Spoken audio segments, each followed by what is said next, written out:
Hey there, beautiful teachers. We're going to do something really fun today. We are going to spend some time with some recent comments. I've been getting some really interesting comments here on YouTube and over on Instagram on some of our recent videos and our recent posts. And a lot of them, I just can't reply in a way that really unpacks the idea this person is asking about or commenting about. I would have to write literally a blog post in a comment and nobody would read it. So instead, we're going to do a little Q&A video with some of the recent comments we've been getting so that we can dive into some interesting topics. The first one is probably the biggest one and the most important to start with, and that is actually several ones at once. It's several comments at once. I got all of these comments on my recent YouTube video about breaking up with makeup lessons, reschedules, refunds, all of that stuff.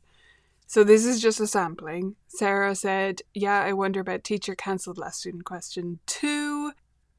Various reasons why you might miss a lesson. Carrie, I'm planning on implementing no makeups, but I rarely need to cancel myself, but if I do, what do I do, right? So that was the gist of all of those questions, and it's such an important one. And that one that has come up in other videos, but I didn't address specifically in that one, so I wanted to cover it here. When I talk about no makeup lessons and how strongly I believe that we don't need to reschedule lessons whenever students want us to, or makeup lessons that students miss, I'm talking about lessons that students miss. Because I'm not talking about teacher cancellations. Those are a whole different thing. When a student wants to reschedule a lesson, they are the one not able to make that time. We are still available and we're still holding up our end of the deal, right? They're in our studio and that includes their weekly lesson spot or whatever schedule you have with them. We're upholding that end of the bargain. Now, if they can't make that weekly lesson spot, we don't have to make that up. I'm not going to go over all that again. When a teacher misses a lesson, that is a completely different story. And we do need to do something about that. We can't just expect parents to be okay that we'll just show up when we feel like it, right? So there are a few options here. I'm going to start with if you need to make up a lot of lessons. So if you are a gigging musician and that takes priority for you over teaching and you frequently need to cancel lessons in order to do gigs, or you have an ongoing chronic health condition or some other extenuating circumstance that means you frequently have to cancel lessons. This is the only case where I don't suggest a flat monthly or semester billing cycle. I think you should actually just bill for the lessons you teach and keep track of them and then send those bills. That's my take on it, because if you haven't got this regular rhythm, I don't think you can justify that a student can never cancel a lesson, or that you can't really be saying that, yes, I'm showing up every week, like this is our regular lesson, if it's not regular. So that's one situation. Where most teachers is they're a normal human being. And so they are mostly available when they said they're going to be available, just like anybody would be for any job. However, like all human beings, they can get sick, they can have family emergencies come up, they can have a wedding that just really, it's very important for them to attend, and it happens to be during lesson time. Stuff like that comes up. So, what do we do about it? Now, one person in that series of comments, that discussion, mentioned Wendy Stevens, which is a great place to start. I don't really talk about it in the same way that Wendy does, but we're talking about the same thing. So Wendy has a post that's about flex weeks, and I have a post on my blog about all-inclusive tuition. Both of those kind of cover the same thing. What we're going to do is we're going to allow for a certain number of teacher absences in the year. That's really what flex weeks are, but if you prefer to look at it that way rather than my way, that's fine. I prefer to think of it as allowing for 2 teacher absences. So, the difference being with flex weeks, you tend to indicate that the weeks at the end of the year are kind of like maybes. You've got 2 weeks that are flexible that you can take off And if you don't take them, you're going to take them off the end of the year. That's true for me and for Wendy's approach. We just kind of talk about it differently. The way I talk about it is that we allow for 2 teacher absences per year. If that means if I only use one of those myself, then we will finish lessons a week early, and students know that. But we just say that it's those 2 teacher absences are allowed for. The reason for that, rather than thinking of it as a flex week, is because, and I've gone through, this has been my experience with this, if I talk about it that way, then parents think, oh, to make up for that lesson you missed, you're tacking it on to the end of term. Now that's not true, it's during a school year, but it's the last couple of weeks of term. And Irish families, maybe in other places, but Irish families in particular, have a habit of thinking the last few weeks of school are kind of optional. So they will book their holiday a week before school finishes, or 2 weeks before school finishes, and they will go on vacation. And so they say, well, those weeks don't suit us, so that doesn't make up for missing this lesson. So that's why I prefer to talk about it as teacher absences you allow for. Now, how many you allow for depends on what you normally need. When it was just me, used to allow for 1, because, touch wood, I'm very, very rarely sick. And even 1 was normally for attending a conference rather than getting sick, because I've been lucky in that way. However, one person in those comments mentioned usually getting a cold in the winter that knocks them out for, even 2 weeks. So you might want to allow for 3. You're just charging for fewer lessons than you actually schedule. It's that simple. And if a parent asks you about it, you can explain it to them. But most will be fine if you just put in your policies, we've allowed for X number of teacher absences per year, and then you need to do something beyond that, right? So if for some reason we need more teacher absences than that, if we go beyond that, in my studio anyway, we will either make up that lesson or credit it towards your next invoice. And in most cases, we just credit it towards the next invoice. In some cases, if, the teacher misses a lesson, but that student has something upcoming and really wants to catch up on that lesson, then that would be what they might opt for. But in general, it's easier just to credit it towards the next invoice. So, yes, that means you're being paid less. Most of you are probably charging too little anyway, so I'm not actually saying discount your prices. I'm saying calculate your prices differently. But just roll those 2 teacher absences in. You're allowing for it, or 3, or whatever it is you need. I think going beyond 4 in a year that you've allowed for would be tough if you're also, big caveat, if you're also taking regular school holidays. I know some teachers sort of schedule themselves for lessons 50 to 52 weeks of the year and then only take off when they're ill. Not something I recommend, but if that's the case, you might want to allow for more random teacher absences, and then you can use those for family events, emergencies, anything that comes up. I hope that helps answer that question and helps people move towards this no makeup policy, because teacher absences don't have to get in your way of this. They're really separate from student absences and shouldn't be conflated. Next, after that big one, I thought we'd answer a very simple one. So this is an older video of mine, tips for printing, laminating, and assembling piano teaching games. It's all about how to put teaching games together and efficient tips from someone who went to design college and therefore, cut out a lot of things with a craft knife.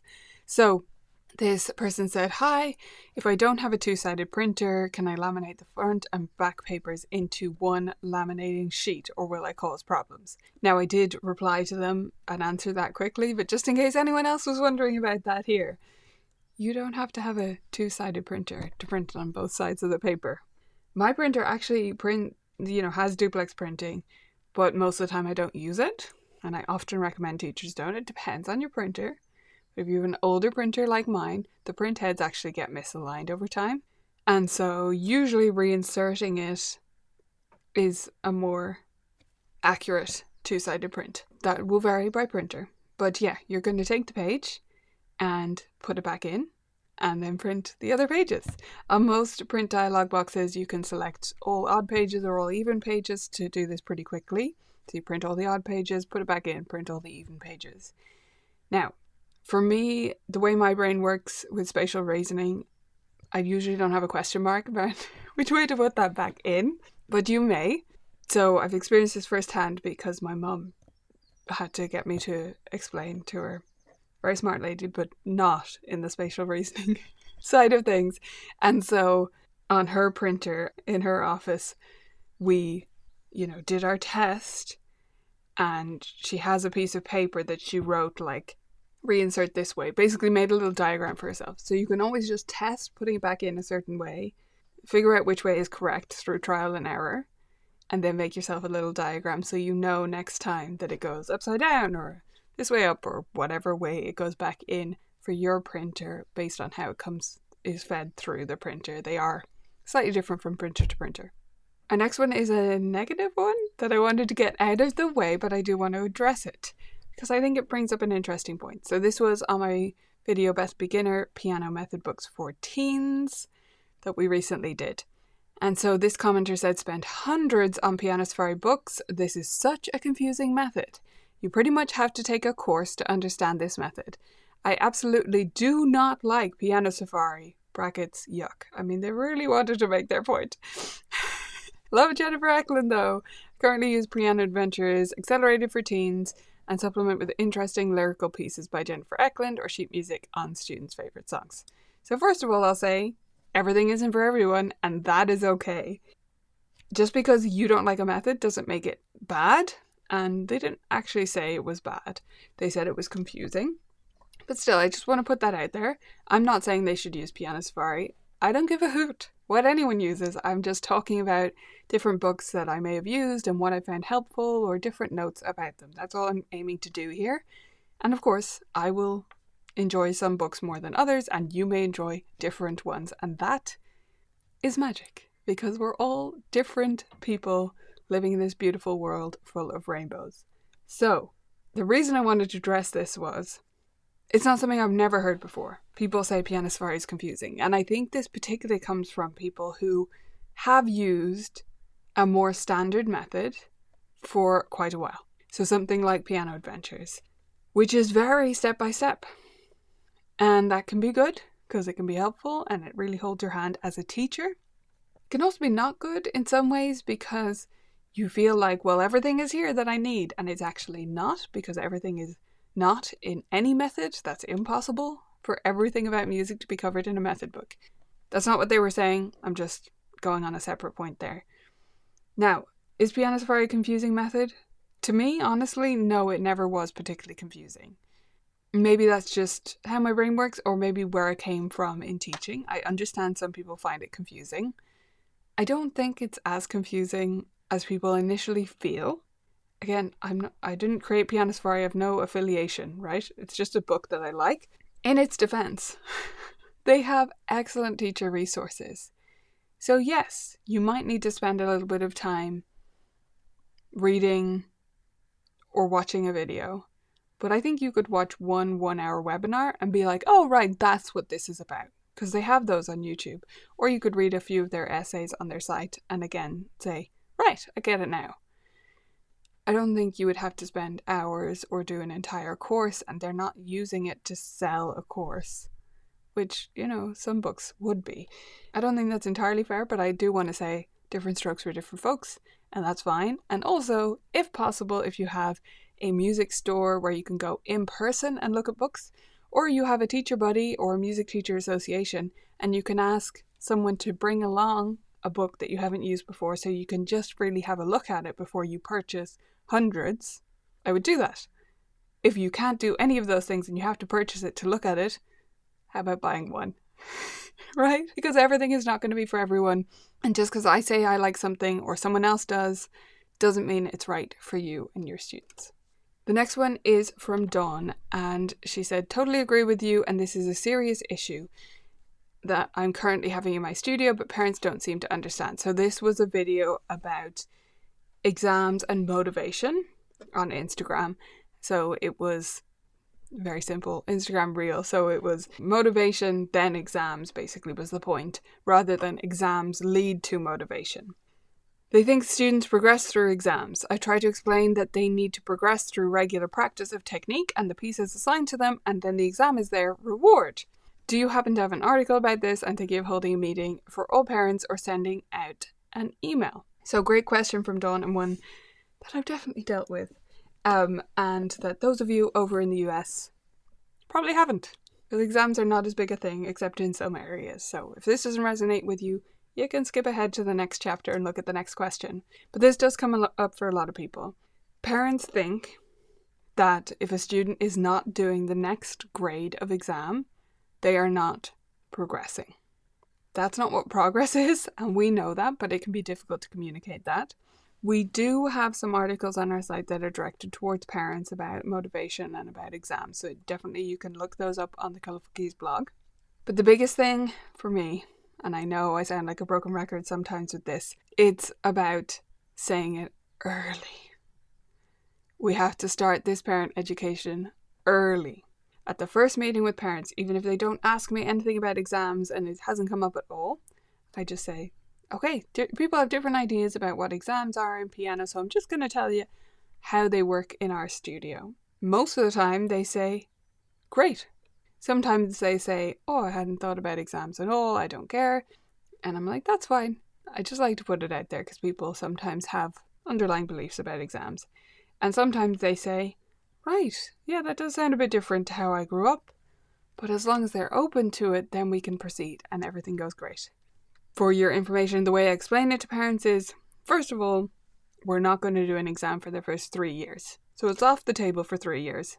For a transfer student who's at a higher level, 2 years. 2 years with no exams, no matter what. Once after that, if we think at some point that an exam is going to be beneficial for your child, we will suggest it. That's it. It's on us, right? And we're going to suggest it if we think it's going to be great for them. And then finally, even once we start exams, we generally have an on year and an off year at the most. So most students, this isn't a hard set rule, but most students don't do an exam each year. They'll often do like grade 1 or grade 2 and then grade 3 or grade 4 a year or two later, like a couple of years or 3 years later. I don't care, in other words, what the number says and what year my student is studying. If they are ready for that exam, they're ready, and if they're not ready, they're not ready. That's at the start. I don't say all of that last part, by the way, to parents, but that's at the start. And from there, when it comes up again, we can repeat ourselves a little bit, and we can gradually educate them that way. But I found when I address it at the beginning in a face-to-face meeting, I do get my point across. When I don't do that, I don't. It doesn't matter how many times I email them or tell them in passing at the door when their child is coming for their lesson. That doesn't really work. You need a face-to-face meeting, and the best time is before they even start.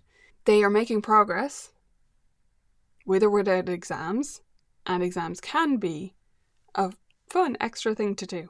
Honestly, that is how they fit in. And they can be motivating for the right student, but they are not the only measure of progress, and they are not a way to have motivation. One last thing on this, because I could talk about this, as you can see, for hours. One last thing on this. Samantha Coates has a great matrix on her site. So if you go to Samantha Coates' site, which is Blitz Books, and go to her blog and look for her matrix on practice. So she has a great tool about the steadiness of practice and the support from parents. Part of this, she shows this to parents at their first meeting with her, and she explains to them, especially transfer students, like, where do you think you are right now?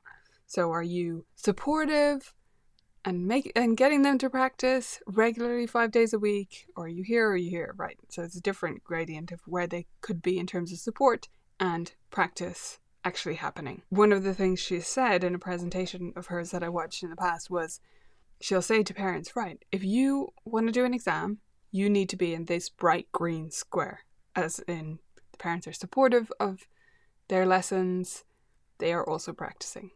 And I think that's a great way to look at it. So we need to see that steady practice and progress before we even think about an exam. And then the exam, as you said, is like the icing on top, right? Okay, another slightly negative one, but not super negative, of course. This one is, so we did a couple of comments on this video. I respectfully don't agree. I was a child without a piano.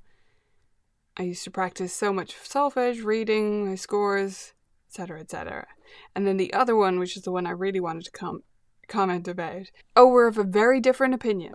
Music at the beginning should be play focused, and we actually encourage so much off piano time for fine motor, for finding the beat versus rhythm in favorite songs. Learning is about serious fun. I'm gonna say this person, I can't remember, because Instagram, everybody has different names and whatever. Just gonna guess they hadn't been around my stuff for that long and had just come across a reel randomly, because correcting me by saying learning is about serious fun. What? Right? Anyway, so to explain, this video was a very short Instagram Reels. Obviously, there's not a lot of context. That's one of the issues with short videos. But it's the series I've been doing called Don't Do What I Did. And it's about letting children start before they have a decent instrument to practice on at home. And by decent, I just mean a weighted digital piano. It doesn't have to be super fancy. It doesn't have to be acoustic. But they were correcting me saying they disagree because learning is fun. And I just want to say, what? Are you saying that if they were practicing on a piano at home, that wouldn't be fun? What? That's a weird message to me. I can't get over it. This comment is stuck in my head. Not that I'm offended or anything like that. I've just been trying to wrap my head again around how did they get there from this? What? Anyway, so yes, learning is about serious fun. Yes, we need to do a lot of off-bench things. But if students don't have an instrument at the beginning, aside from the rare case like that first commenter, okay, and I want to acknowledge that sometimes it works out. But in my experience, most of the time it doesn't. And that's my issue, is are we setting students up for success or not? Because most students who don't have a piano at home in the beginning and don't end up getting one because parents, with the best of intentions, just don't manage to do that for, let's say, 2 years. Most of those students have a really hard time once the piano finally arrives in their life at home. They either have a hard time finally accepting that they need to practice now when they didn't have to practice before. And if we're talking about them practicing but not using the piano, like that commenter seemed to be indicating, yes, you can learn other musical skills. No, they do not help literally play the piano. They need repetition to be able to read music and also get their fingers to do what they wanted them to do on the piano. And I'm not talking about rushing anyone's learning. I hope you all know that. We take a very, student-paced, incremental approach to learning often, and we don't rush any of this stuff. But they need exposure to the instrument at home. And the point of that video was really, most of the time when we start a student and they don't yet have an instrument, they're saying, yeah, we're going to get one right away. And unless they literally are ordering it right now, they don't. And it's not because they're evil or not, they just don't get around to it. So we do have to put some sense of urgency on that, that they have to have an instrument or have ordered it or whatever before they start lessons. And we do have to be very clear that if they only have a keyboard at home and it's not weighted, that they need to replace that right away and not wait until they see if the student is musical. Because it's really hard to know if you're musical if you're practicing on a toy piano. And also everyone's musical, right? Next is this lovely comment, which is from Corey, which was about a post about student retention. So they said 138 out of 144 going into September. Great retention rate for a big studio and hoping to get over 150. But I wanted to share the comment when they come back later to comment. The VMT stuff is the reason we're doing so well now. This puts us miles ahead of other school options for all families that believe music should be fun and accessible, not fast-paced and forced.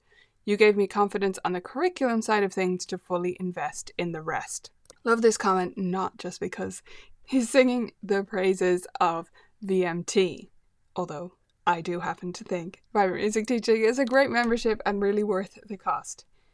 However, the broader point I wanted to make is, yes, in general, making your lessons more fun and more creative will make students come back more. It's not a hard and fast rule. If you're struggling with retention right now and you think your lessons are the most fun they could possibly be, you could be right. I'm not saying you're wrong.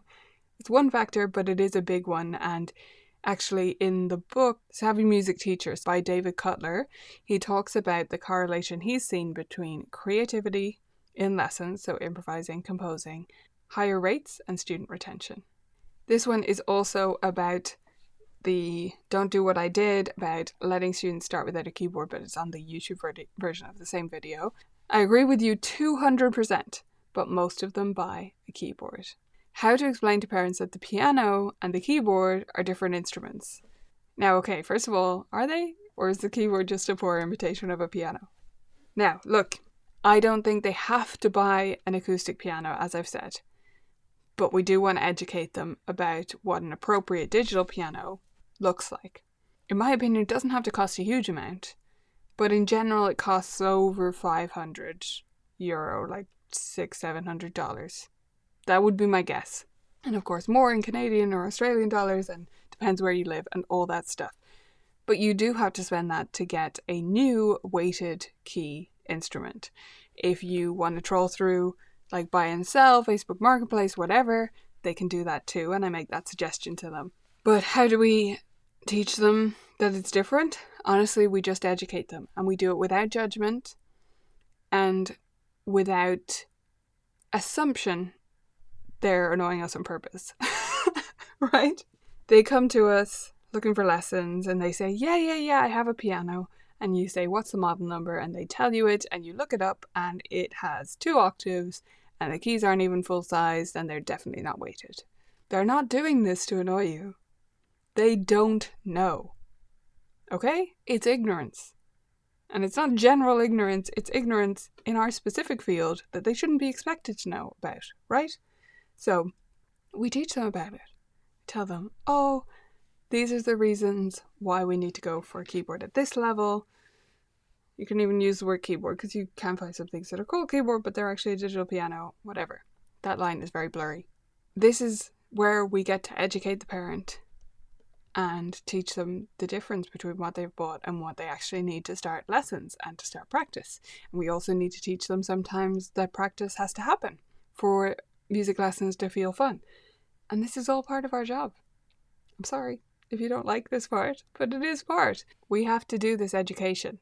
So we have to teach them about what an appropriate instrument is in our definition of that, whatever your standard is the minimum that you allow. And if they push back and say, oh, well, we can't afford that, or can't they just start with this and see if they like it? First of all, if you can't afford that, you're better waiting to start lessons, saving that money and starting later. And if you put it to them that way, they'll often realize they can't afford it because they were saying they could afford lessons with you, which probably aren't cheap. Can they wait and see if they like it?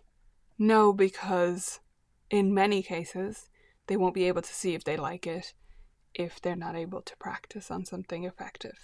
So yeah, it can be a tough conversation. It often just takes a few sentences to inform them of what the difference is in a friendly way. And most parents, once I do that, say, oh right, I didn't realize that. Can you send me the link to the article with information about appropriate instruments? And I do. And off we go into the sunset. There was another great suggestion under this video though, which was from someone saying that they bought a secondhand digital piano of some sort on like Facebook Marketplace or something similar to that and loaned that out to students. And I used to do that too, especially when I, way back in the day, used to do trial months. So like students, preschool students, would start lessons with me, and the first month would be considered a trial month, so they were just paying one-off fee for that and not expected to commit long term, I guess. And when they were doing that, I lent them a keyboard if they didn't have a piano at home, just for that period. So that was kind of rolled into the fee, the rental. And it wasn't anything super precious. It was actually this one right here. It's not weighted because I had different standards at the time, but the keys are full size and they are touch sensitive. So for preschoolers, first month, and I know there's a deadline on it, that was okay with me. A few suggestions for you there. Hope that helps. And this is the final one I want to cover. Love the timer idea and really all of the ideas. So this was 9 weird and wonderful piano teacher hacks, that video a few weeks ago. I've used a few of these already with great success. I could use even more ideas for having a student drill a tricky section during lessons. And I want to finish with this because I don't need to give ideas for this because it inspired me to create something. So based on that comment, I went off and created a list of tricky section strategies, and eventually my brain turned them into this. This is the fold-a-majig. And the fold-a-majig has a different strategy for tricky sections on each layer of the unfolding, and you work through all the strategies and keep unfolding, and it's magical. And it's my new favorite thing. So I mostly just wanted to say thank you for that inspiration. We did need more ideas to work on tricky sections, and now we have them. So the fold-a-majig is in the Vibrant Music Teaching Library. If you're a member and you want to grab it there, you can sign up and you'll get access to it as well as hundreds of other resources right away. But if you want to purchase just the fold-a-majig, it's available in our Colourful Keys store as well. It's only €3. And it includes this version as well as the list version if you want to use that with some students. And you can get to it at colourfulkeys.ie/fold. I hope you enjoy it, and I hope you love this quick overview of some recent questions. And if you have more questions, leave them in the comments, and hopefully maybe we'll do another one of these videos really soon. Bye for now.